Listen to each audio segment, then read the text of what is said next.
Thank you, Senator Johnson. And it is truly an honor to be able to sit here with you and for you to, it's just been incredible to see how you've dedicated yourself, against all the odds and the pressure to back away from the truth and to silence us like everybody else. And so we really, really appreciate you being willing to stand with us and fight with us.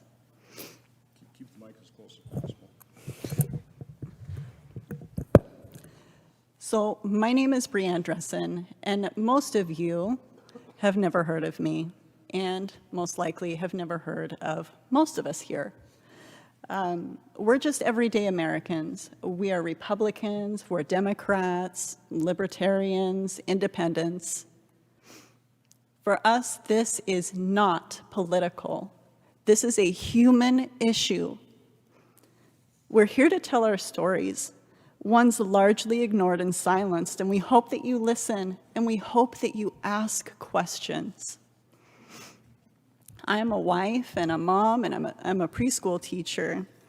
I suffered a life-altering reaction to my COVID vaccine on November 4th, 2020, almost a year ago to this day.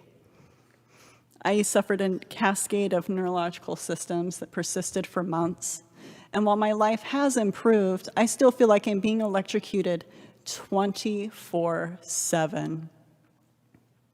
For the first several months, I was totally alone. I kept my symptoms and my story completely to myself. I thought that this was an isolated incident. But in the spring, I started finding more and more like me. And before we knew it, there were thousands of us, all of us unable to receive medical care, recognition, either from the drug companies, the CDC, the FDA. We all suffered the same constellation of symptoms, which is very strange. It's a brand new disease. Nobody knew anything about this. We had it happen with all of the brands. Over 70% of us had had no previous existing health condition. Over 94% of us have not had any problem with any previous vaccine. 98% of us have had all of our previous vaccines. The vast majority of us even having our flu vaccines. We are not anti-vax. Also, because the CDC and FDA continued to ignore our pleas, our begging, we decided we needed to act because we started to see this happen to kids like Maddie. So from our sick beds, we sprang into action. We reached out to our elected representatives, both blue and red. We reached out to the COVID committee. We reached out to all of the representatives on the Health and Education Committee. If you have an elected representative in your state, they have heard from us. We also have been to the NIH. I myself was one of those lucky few to be able to go.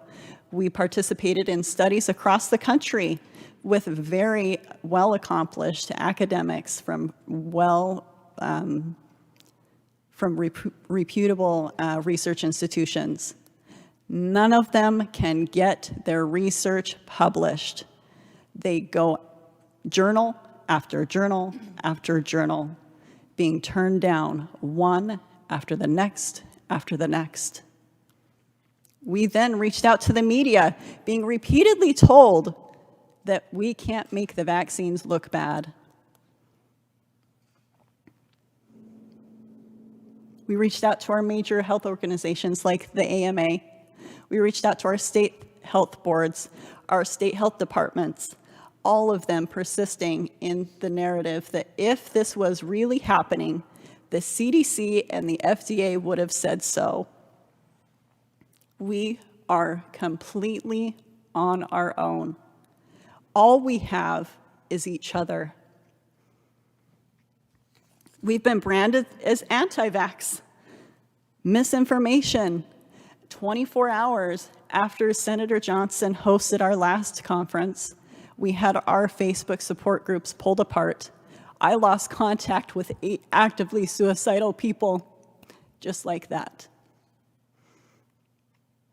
So, after months of isolation, aggressive suppression, We began to connect with others, compassionate and concerned citizens, academics, physicians. They see the harms and they see what is happening to the injured and the lack of transparency in the race to vaccinate the world. We need the CDC to acknowledge us. A very simple act would change everything for the sick and suffering.